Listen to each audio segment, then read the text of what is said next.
So from 0 to 1, there's a huge, like, you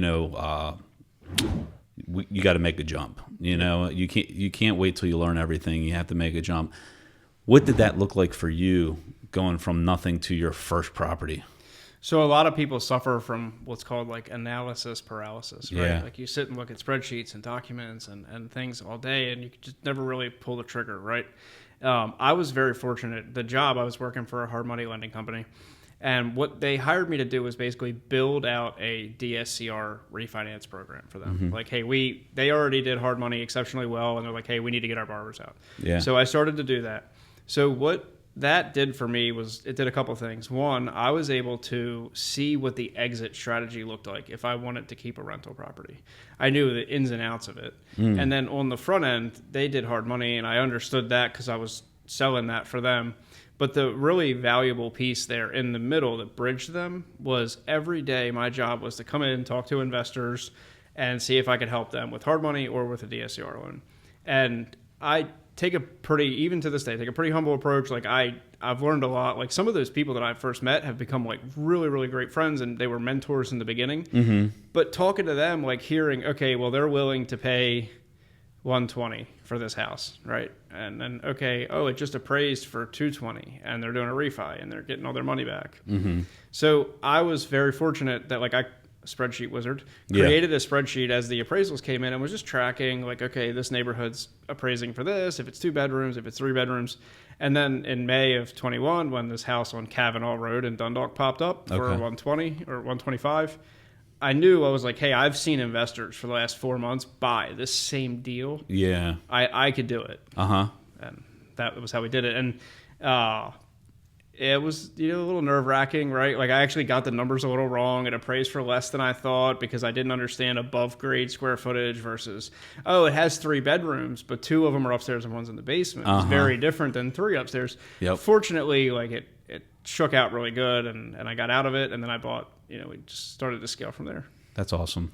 Wow.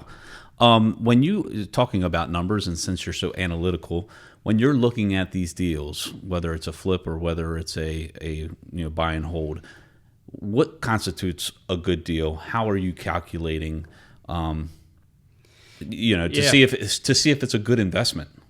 So in the beginning, it's different. When I was just starting out, it was a little bit different than it is now. It was like insanely aggressive in the beginning. Like everything looked like a good deal to me, and I was making deals happen. Okay.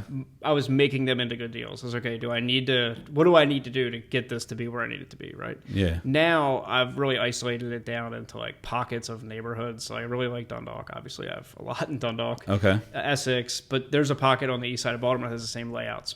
So to answer your question, in the beginning, I was looking at cash flow, and the rates were at that time like 4%. I have 60 mortgages or 62 mortgages that are under 4.25%. Okay. So the cash flow model is very different then than it is now when the rates are in the high 6, low 7s or whatever. So I wanted to make back then $500 a month cash flow. Okay. And I still aim for that number now, but it's much, much more challenging.